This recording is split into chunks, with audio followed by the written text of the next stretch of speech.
Well, hello. Welcome back to Day to Day. I'm Greg Michelson, and I'm very excited to be here with Bhaskar Sunkara, a new friend of mine. We have a connection from the AppDynamics world. Bhaskar was the CTO and co-founder of AppDynamics, which had an outrageous exit too. I guess Cisco acquired you guys, right? Yeah, absolutely. Cisco acquired What? us. When was that? What year was that? This was 2017, so it's been a while. Wow. Okay. Awesome.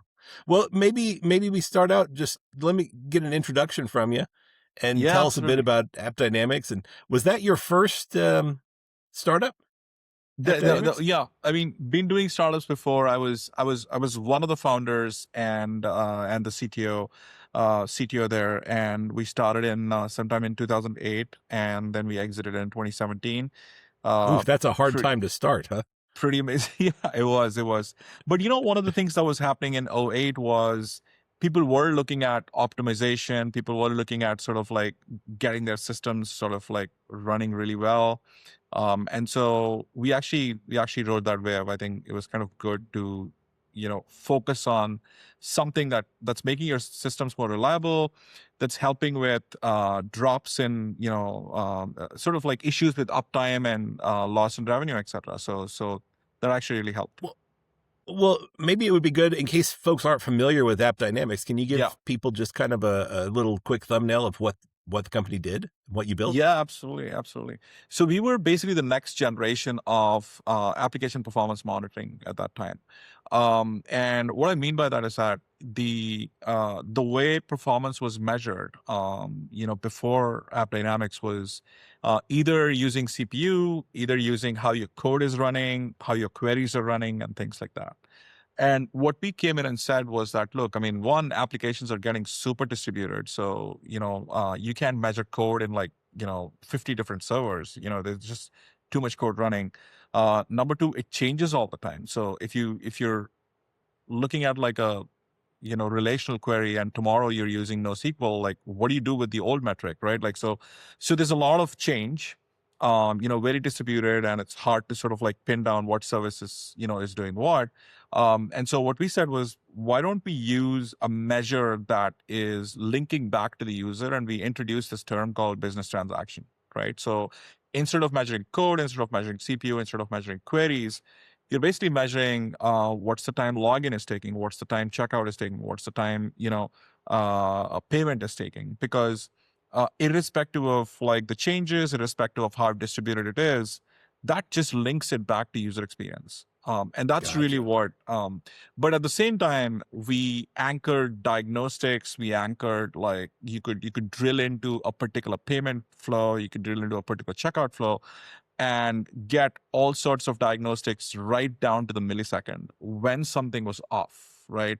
So almost sort of turning on a production, profiler, for lack of a better word, on when things were not going wrong. So that was the appeal. Like you're number one, appealing to the operations people, because this was the time when things were getting at a scale where just the developers couldn't operate. So the operators were operating, but they didn't know the code. So they needed a metric they can anchor on, which they can relate to. And we brought in the whole business transaction thing. And then you could do diagnostics and, and fix issues. So that was the killer combo. So less important what my CPU consumption is, and more important how long it Correct. actually takes to check out in my store. Exactly. Which stands the Gotcha. test of time, right? Like, if you're Amazon and if you've re-architected 10 different times in the last 15 years, what still matters is how much time it takes for checkout. So sounds And obvious now, but wasn't then. Yeah. it, you're not wrong. I mean, that Yeah. is the most important thing, and it's cool that you guys could capitalize on it. Now, did you have a bunch of pivots along the way, or did you guys know from the beginning that that's how you wanted to set up your monitoring scheme? No, we were actually pretty sure. I think we started off being a Java product. We were like very focused on Java and just doing Java APM, and so that actually gave us the focus versus doing too many things at once. We didn't try to jump on to like a Ruby on Rails or whatever bandwagon at that time. So we're like, let's just do Java. Let's do it really well. And we were sure about two things, right? Like that we wanted to help the operations people, and then second, we wanted to be running only in production. So if you remember, um, generally speaking, performance monitoring tools have different versions. Like you run it in dev, you run it in test, you run it in staging, you run it in prod. And usually you take a tool that actually has a version in each, right? Like you dial up the knob, you dial down the knob, but it's kind of the same tooling that's working in all environments. And what we said was we only want to sell in production. So if you want to run it in dev or test, it's going to be the same money. And so I feel like that was probably the biggest decision that we took that helped us sort of stay true to running in production versus like, oh, we're just going to do like these 20 things. So we definitely focused on that. Yeah, that seems like reducing friction with customers is a really important thing there. I mean, I guess 2008 was before the whole product-led growth wave that has Yeah. come and sort of swept over startups. Did Yeah. that sort of go-to-market approach affect how you guys sold at AppDynamics? Actually, I'm glad you asked that question because, one of the probably the most important thing in our go to market that got us attraction was, look, I mean, performance monitoring, especially when you're using an agent that's inside the app. So, most performance monitoring works with instrumentation where you're in the app that you're monitoring, right? And so that's fairly sort of technical. And it was one of those things where you would work with the vendor would sort of like really work with you to install it on, on your servers and everything else. But one of the things we did was like a year and a half into, into sort of like building, et cetera, we actually launched self-serve. And what we did was we created a mini version of the product, which I had kind of written up in like a couple of weeks to start with. And we put it up on the website and said, go download this, it's very low footprint in terms of memory. It's hardly anything to download on your disk. Connect it with your live server and start running it, right? And you don't need any help from us. Everything is auto detectable. Everything is sort of like automated. And it'll give you value in 5 minutes, right? There was no other performance monitoring tool at that time which had self-serve, which was accessible, where you could actually start a trial, whether it's on the cloud or whether you download and use it, right? So that gave us a tremendous amount of cred, a lot of confidence, especially because when we started, reaching out to people who were downloading and were looking at the links on who was downloading, etc. Uh, People were already confident running it in prod, which really surprised us in the beginning, but because we had written something for prod. But that was a strategy. So that really helped us. Almost like 50 to 60% of our leads at the time basically started coming in from the self-serve motion where people are downloading and just using it. So really helped us there.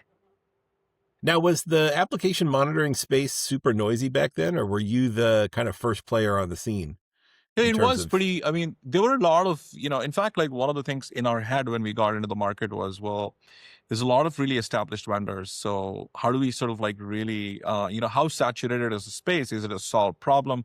Because you have these questions at the back of your head before you actually go start talking to customers.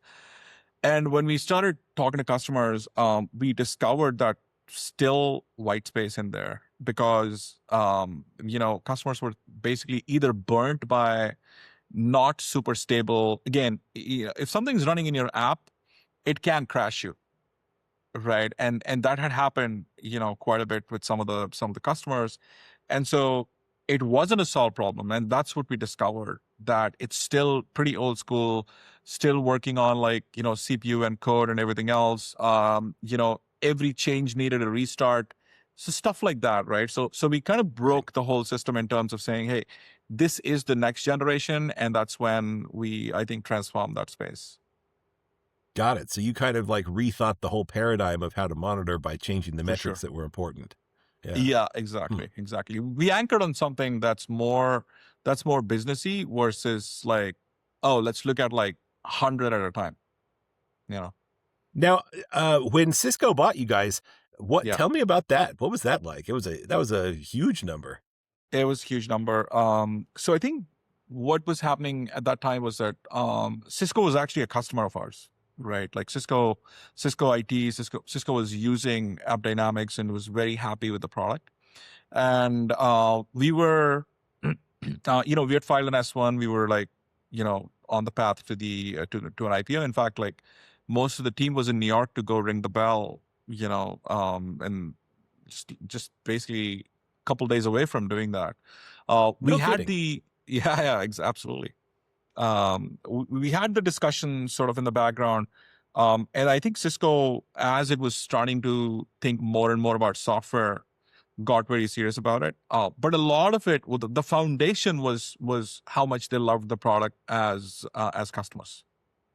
That was the starting point. And Yeah. so it was pretty last minute. People were already in New York, right? They were already in New York to go ring the bell at NASDAQ.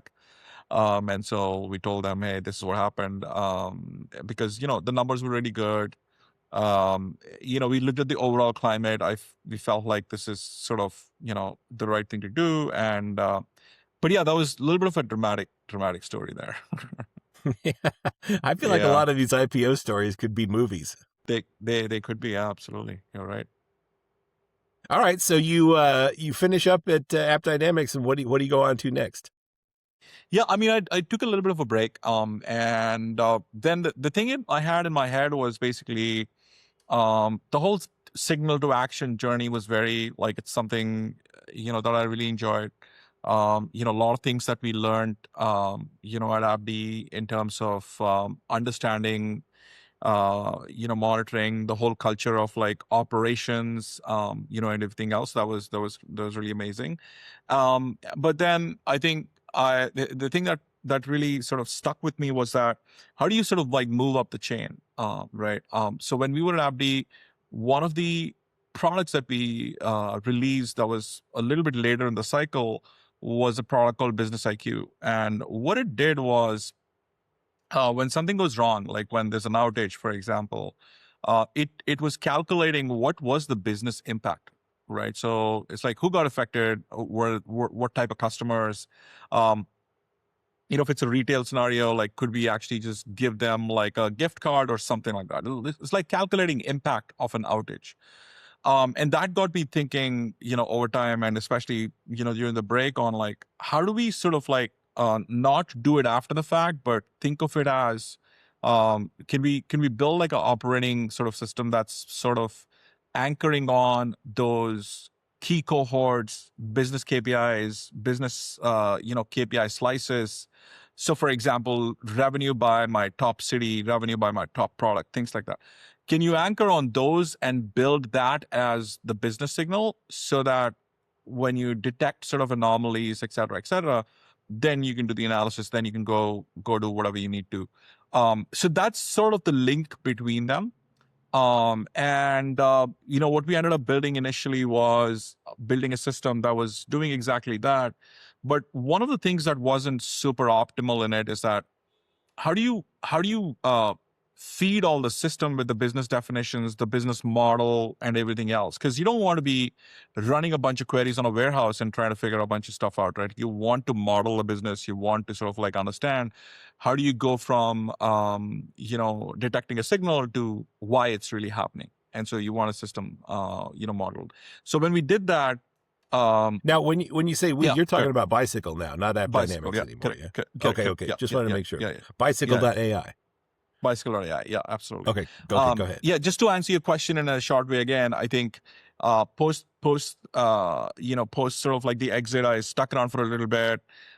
Then sort of like was consulting even with AppD for a little bit once I started being full time. Then I took a little bit of a break and then started building Bicycle. And I was actually starting to go into the journey of Bicycle, but we can talk more about that later. Yeah. Yeah, no, I'm super interested in that. So when you talk about the sort of sales operation monitoring type stuff, is that all linked to like server health and monitoring applications as well, or is it more business focused? How does it work? So think about it this way, right? Like when you have like a business KPI, like a drop in revenue or something like that. Um, could be a drop in conversion, could be drop in approval rates. When you take a payment use case, the root cause of it could be multiple things, right? It could be because you have a technical problem, right? Like where, people are not able to, just click on the checkout button for whatever reason because, the UI is not loading or something like that. It could be a server issue. It could be like something changed for a particular version, but it could also be a pricing issue. It could be a competition issue. It could be an inventory issue. It could be a stock out issue.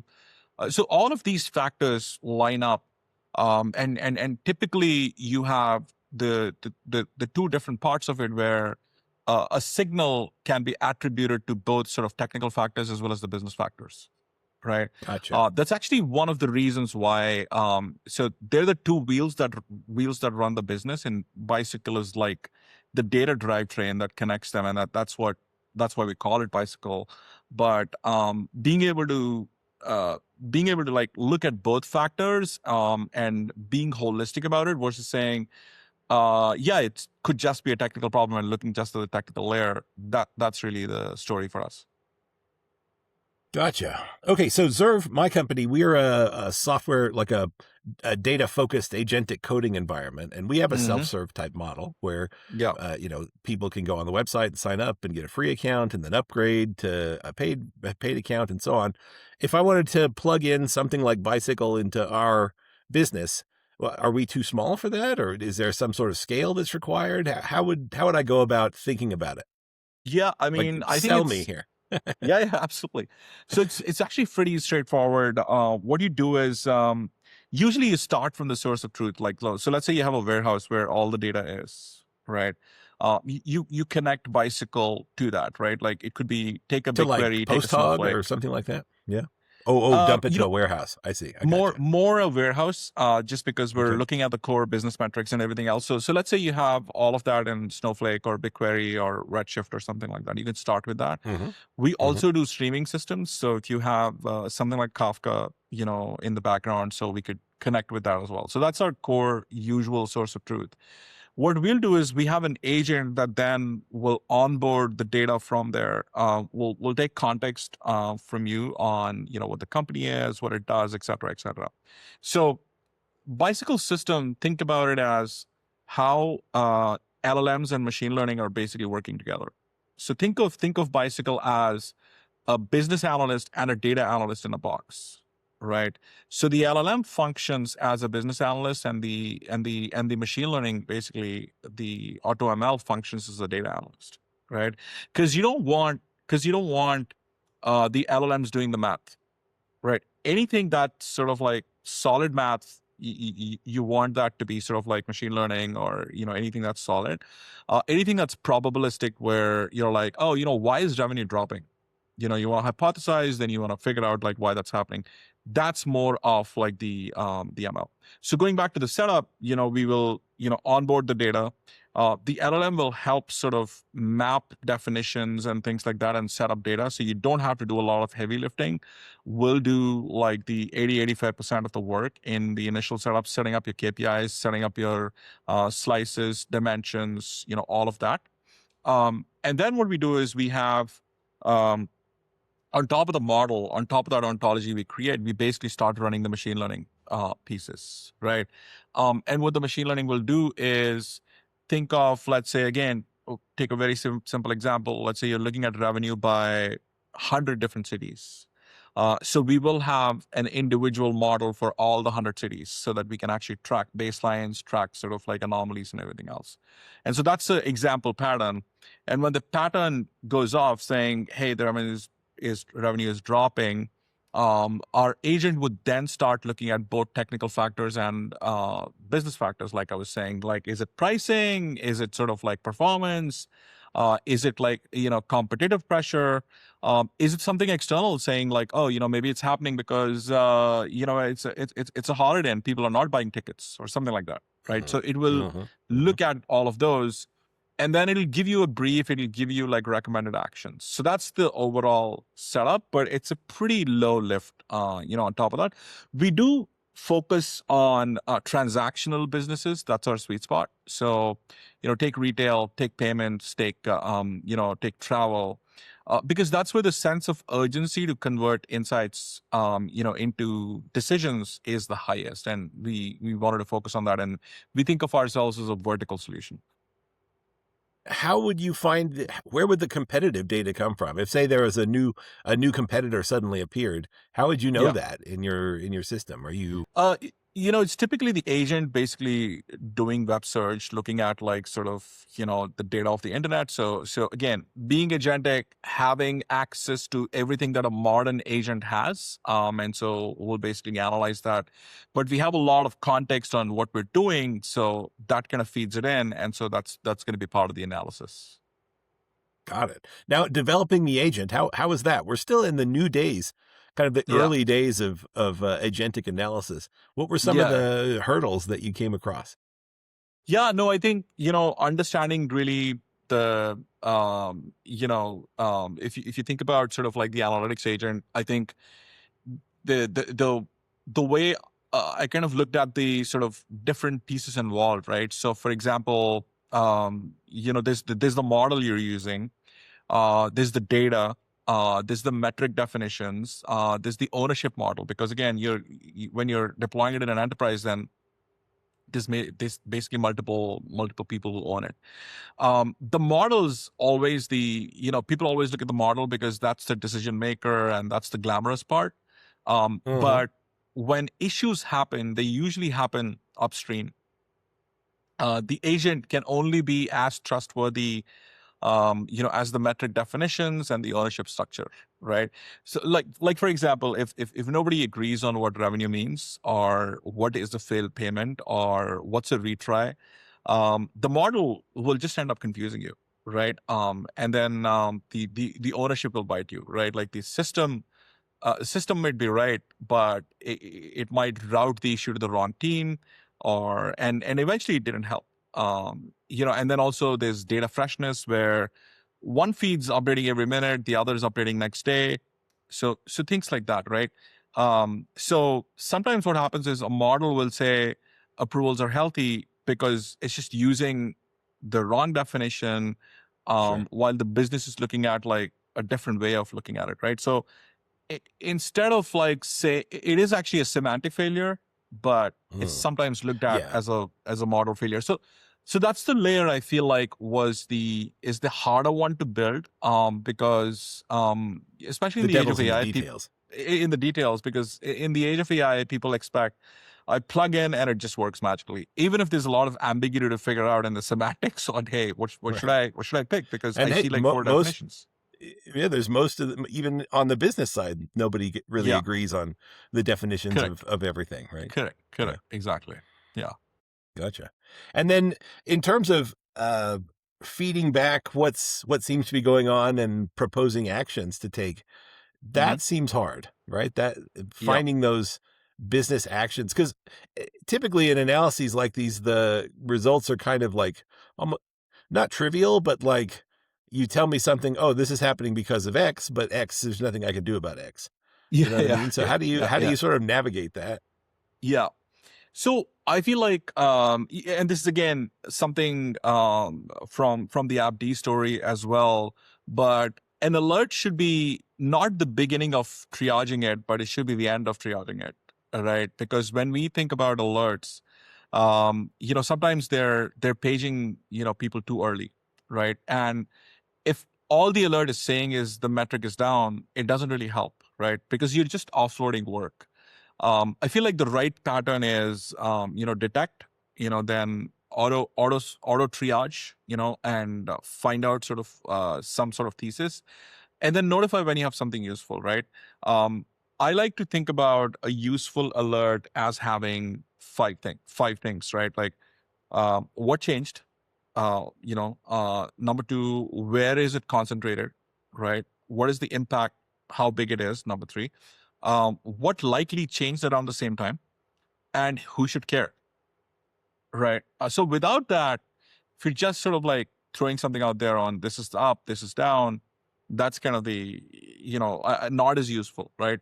And the other big thing is that you have to use business thresholds and not statistical thresholds. Again, like a good lesson we learned from AppD, because you have to create a threshold for, so let's say you have a product that has really high traffic, a lot of transactions to that traffic, and you have a product that has much lesser traffic, the way you calculate thresholds for them is very different because you have density of data, and how you calculate that for the high selling product versus the other one is very different.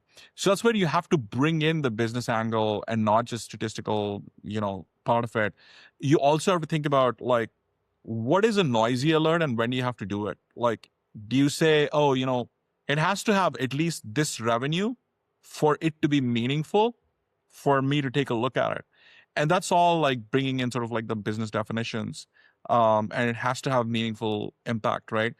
But the bottom line is, I mean, don't just say that, hey, your credit card approvals are, whatever percent overall moved.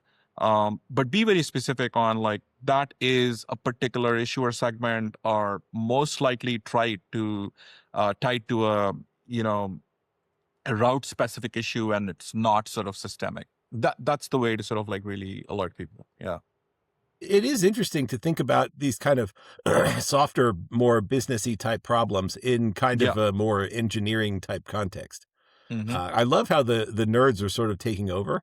Yeah. There's a friend of mine. His name is uh, Jeff Schwartz, and he started a Hmm. company called Data Room HQ, Oh, nice. and Okay. they've been around for a couple, wow, like 5 or 6 years now, and they do kind of like more like when you're raising, having a data room ready and being able to look at like a constant snapshot, like an instant Sure. snapshot of what your business Yeah. metrics look like, and they take it on from a very sort of engineering based perspective as well.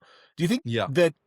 that sort of way of looking at things, like, let's look at it like scientists, like engineers, like very technical people, even Yeah. though it's traditionally more of a softer domain, is that do you think a lot of that is happening because of the rise of these coding agents and the ease at which it is the ease how much Yeah. easier it's become to build these kinds of things, or what's leading what's pushing that trend? Yeah, I feel like, breaking down a problem statement into sort of like, again, what's sort of the math to it, what's sort of the interpretation to it. Can you then give the interpretation to like a model? Can you sort of like then sort out the sort of math? But breaking down such a nuanced problem into smaller units, and applying different parts of AI to it, applying different parts of ML to it, at least in my head, that's how I think about it, just being an engineer.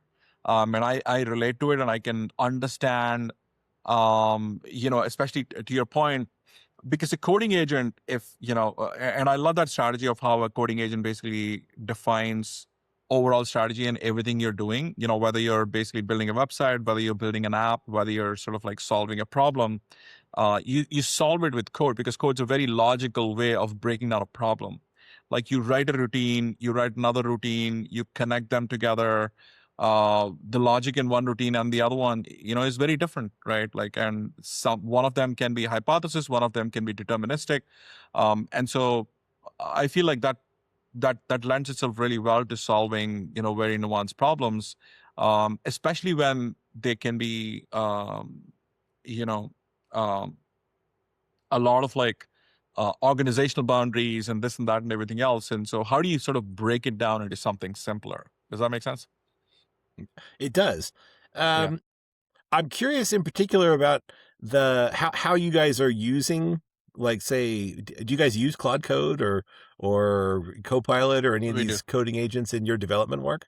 Yeah, we do use Cloud Code. Yeah. We use both, Anthropic and OpenAI, but we do use Cloud Code quite a bit. Yeah.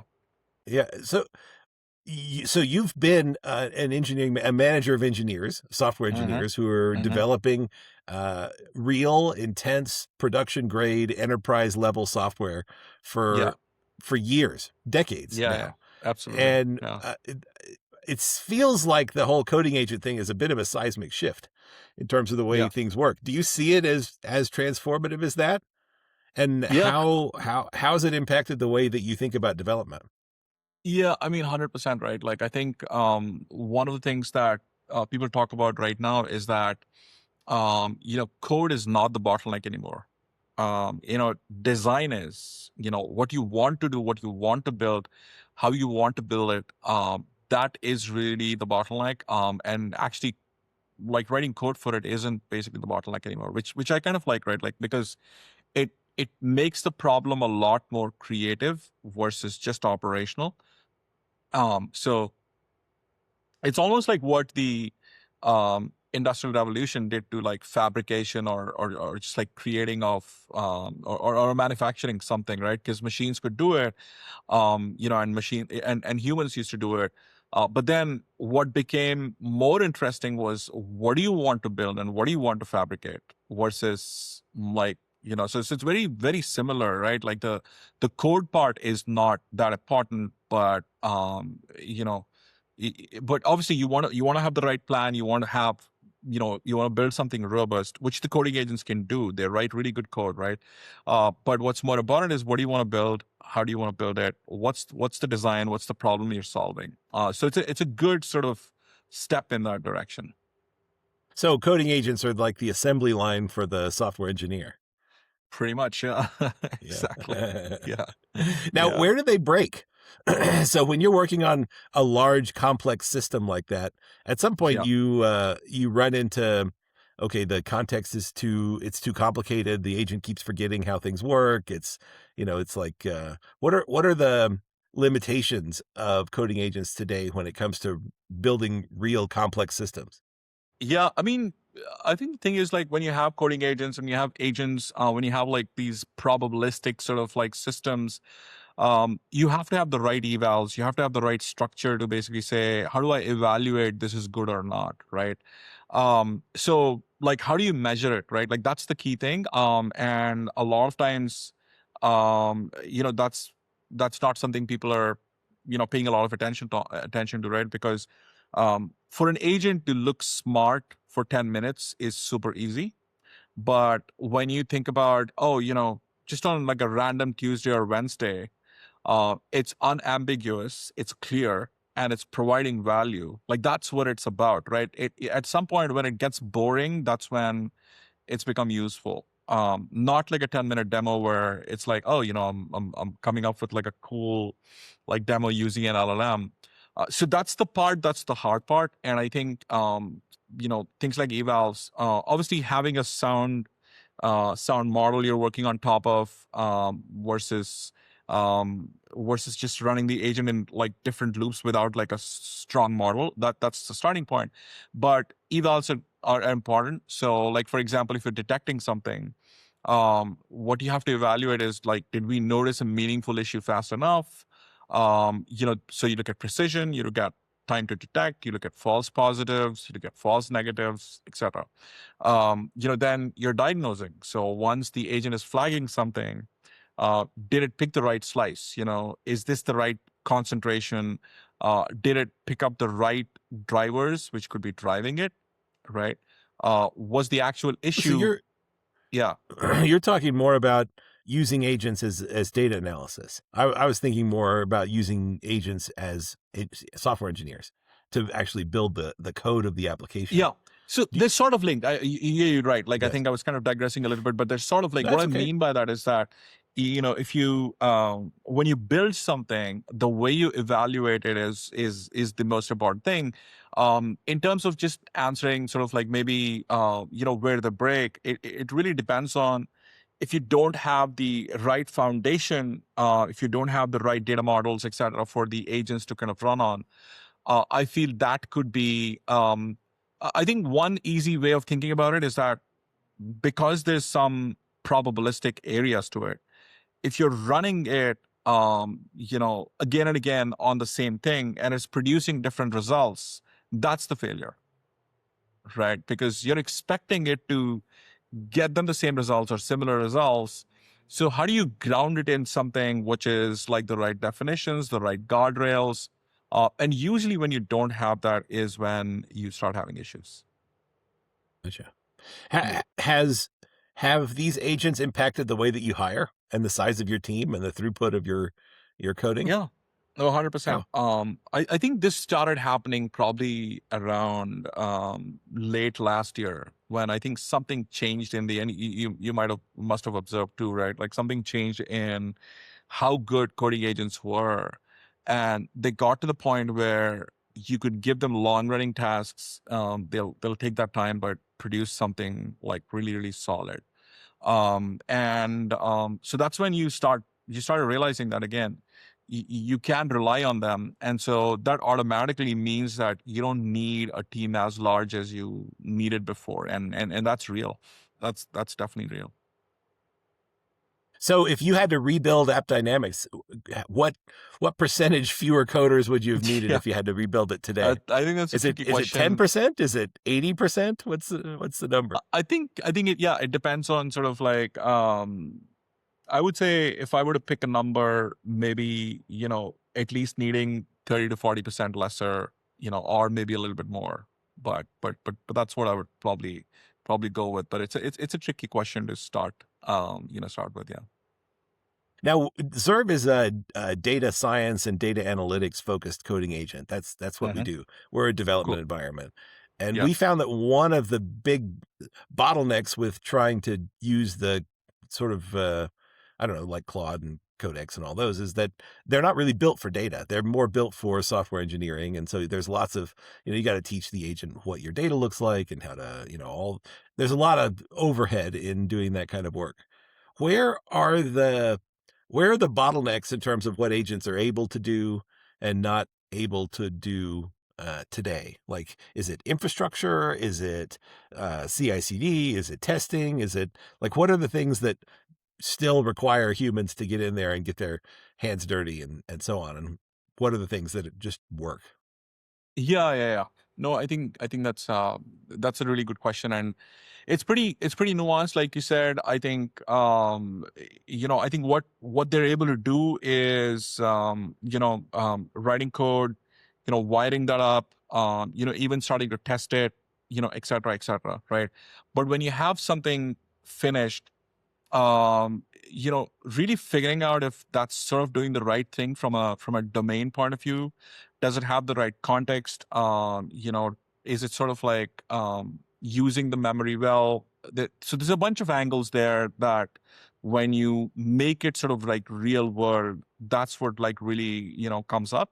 But I think they're getting better and better with respect to. So if you look at like Codex, if you look at like Claude Code, they're really good right now with writing code, checking in stuff, testing their own thing. And testing's also not just sort of like running some tests, running some smoke tests in the background, but when they build apps with a user interface, they actually use they actually use computer use to basically open up the UI and actually start testing and looking at like UI that's a final produced UI, right? So that's almost like way beyond some kind of a unit test or a system test. It's a proper functional test of the product that's sort of like really out there. And so that part is, I think, pretty solid. I feel like the things that are brittle could just be, the guardrails, the spec that you give it. That's where obviously I think how you go from like a definition of what you want to do to what you build and everything else, that's where you have to be careful. But once you give it something solid, I think everything from writing the code, wiring it up, deploying it, and then testing it, saying, "Hey, this is actually doing that job." I feel like the agents are really good at that. Gotcha. Hmm. Okay, so talk to me about funding. So how old is Bicycle and how big are you guys and what's the VC market look like? Yeah, I think the It's VC certainly market way right now. tighter than it was back in 20, Yeah, for the sure, for late sure. 2000s. Yeah. No, the VC market definitely is much tighter because the AI wave has definitely brought about a lot of changes, like right because especially with things like Lovable, Gamma, etc. People expect AI products to pretty much do all the heavy lifting and feel magical, right? Like so that's what the VC world definitely thinks about. And you're also seeing multiple waves in the VC world as well, right? Like you started off with like obviously AI for coding is the biggest chunk of it, right? But then you also have AI SDR that basically does lead generation. You have the AI SRE that basically does root cause for technical issues and things like that. AI analytics, which is where we are, is now picking up, is slowly picking up, right? Like, and people are looking at it as that it is going to be the next evolution of BI because, um, you know, like doing dashboards, doing sort of like all of that type of sort of manual analysis isn't going to work, especially with the scale, especially with how quick you have to be at decision making versus like looking at all of that. So I feel like VC waves are always based on like what's hot right now, and you see a lot of like money going towards it. So it is that typical sort of like waves, right? Outside of obviously the foundation models and the big infrastructure players, the application layer is slowly picking up. But AI SRE, AI SDR, et cetera, those were the initial waves. But then I think some of the other ones are just about coming right now. Yeah. And would you call Bicycle like AI sales ops or AI It's AI what's analytics. It's AI analytics with AI a analytics? little more of a revenue focus, basically. So Gotcha. that's what I would yeah. Gotcha. But I would How big's the say team? yeah, the team's about like 40 people in 30 Oh, okay, plus. yeah. Yeah, All right. 30 Awesome. 35 to 40. And I think the way we think about what we do is that look, we're an analytics agent where you're not chatting with it, right? Like it's actually doing working a queue. We like to think about the process that we do as like a loop that the agent is running, right? Like it's detect, explain, act, and learn from what you did. So the acronym is deal. So detect, explain, act, and learn. Versus sort of chatting, because the chatting part is that you will get answers to questions that you're asking, but what Bicycle is focused on is that how do you get answers before you really ask the questions and be proactive? That's where the operations mindset comes in from AppDynamics. That's where the revenue focused mindset comes in from AppDynamics. And so that's kind of like our core focus when it comes to that. Yeah. So you got agents running all the time. We got agents running all the time. Yeah. So we have, we have a platform that builds the agents, and the way, and you relate to this in terms of data consumption, right? So when we think about data consumption, we break it down into three ways someone can consume data, right? So you can either consume insights tactically, where you should know immediately when something happens, like when a revenue drop is happening, you should know immediately. So we call it a tactical insight. And so that's sort of like the alerts and actions that you can subscribe to. The second part is more strategic. You look at like your Monday morning meeting, you look at your weekly reviews, you look at your quarterly reviews, you look at your monthly reviews. That's more of a data narrative or a data story. So comes in neatly packaged as like as a PowerPoint deck almost, and it has the top insights, but also deep analysis on why something's moving. Is it because of spend is down? Is it because of competition? It'll do that analysis, but it'll give you weekly, monthly, whatever. So that's the second type. The third type is ad hoc analysis, which will always stay because the first two are meant for decision making, and the ad hoc analysis is basically meant for exploration. So that basically has dashboards, natural language chat, etc. So that's how we kind of think about the overall product. Got it. And now, how do you? Well, I think one of the things that probably is on your radar is sort of managing the costs associated with all those LLM calls. Yeah, for sure, Is that for sure. a big cost for you guys? How do you think about it? Because It, it it is. Yeah, it is. But the good news is that there's some good sort of like open source models. Like for example, Gemma just came out. So it's really a question of like how do you use, like for example, if you're doing evals, if you're doing some of the testing part, can you use some of the more open source models, cut down the cost? And also like when you're doing something like summarization, use the lower cost models. Like don't use Opus for everything in Claude. Use Haiku for some of that stuff. So you have to keep like really figuring out like where to use what. You can't use the big hammer for everything, and as long as you're doing that, and for a bunch of things, you can use the open source stuff as well. So that actually uh, cuts down the cost, but it is one of those things that you have to pay a lot of attention to, right? Like because those bills can get super high. I'm sure you've heard stories.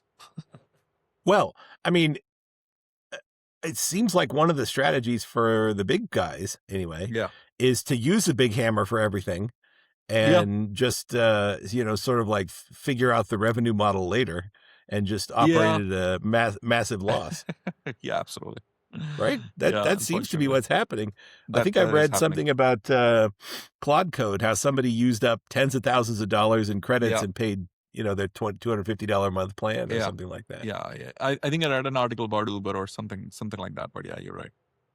Yeah. Yeah, so that seems to be sort of the business model for the moment, is Yeah. just like burn baby burn, and then Yeah. Absolutely. figure out the revenue model down the road, Yeah. Basically, which that is definitely I happening. guess has worked in the past.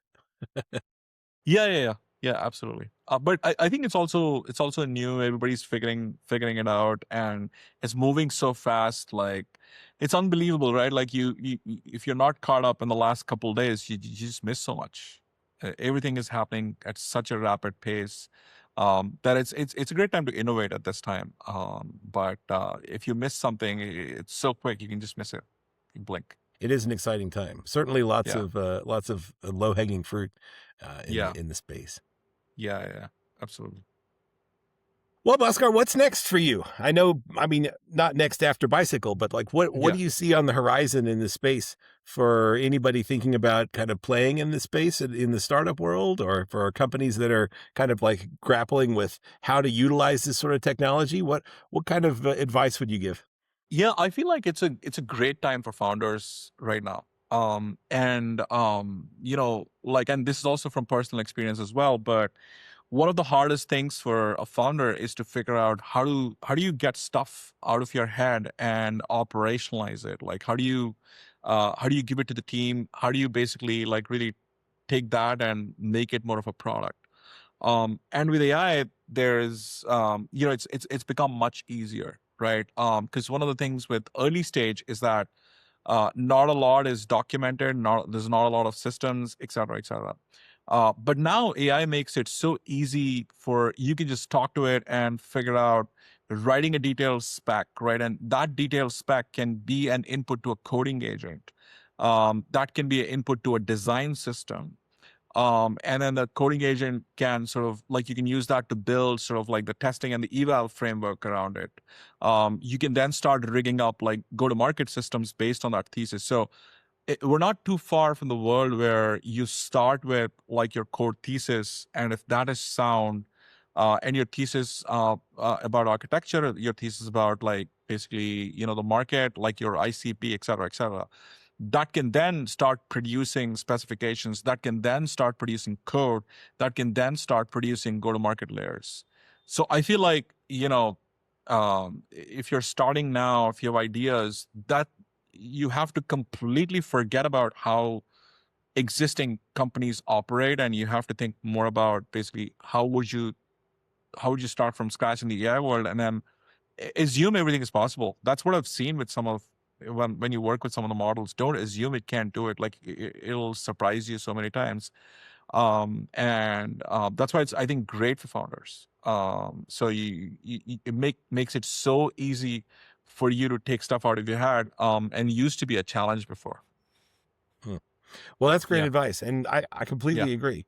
It's yeah, at this point, it's become more of trying to understand all of the different facets of the business. I like how for sure. well-rounded you are, and talking about, okay, how are we going to define revenue? What does churn look Yeah, like? How do we recognize revenue over time? Like, these are questions that most software engineers never ever think about.